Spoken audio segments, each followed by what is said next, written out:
Une véritable métamorphose en l'espace de 10 mois, le temps qu'auront duré les travaux.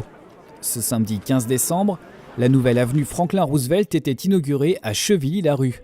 Cet axe routier majeur de la ville avait besoin d'une requalification pour s'ancrer davantage dans le cœur de ville. Il y a quelques années, cette avenue, c'était surtout une artère à voiture. Et c'est vrai qu'il y avait très peu de traversées piétonnes, ce qui fait que ça constituait un petit peu un effet frontière entre les deux parties de la ville, nord et sud.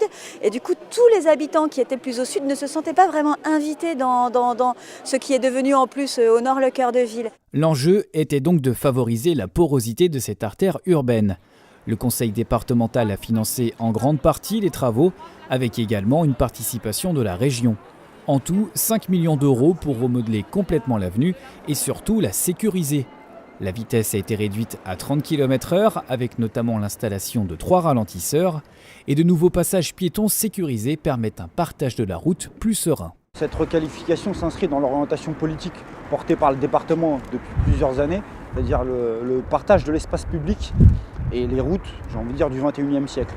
Faire en sorte de réduire la place de la voiture tout en prenant en compte la place des piétons et la place des cyclistes. 550 mètres de liaison douce longent désormais la route, un tracé conçu pour s'interconnecter avec les alentours. On a créé une piste cyclable à double sens sur un trottoir, donc complètement sécurisé, avec un système d'entrée-sortie des vélos sur les carrefours avec des feux.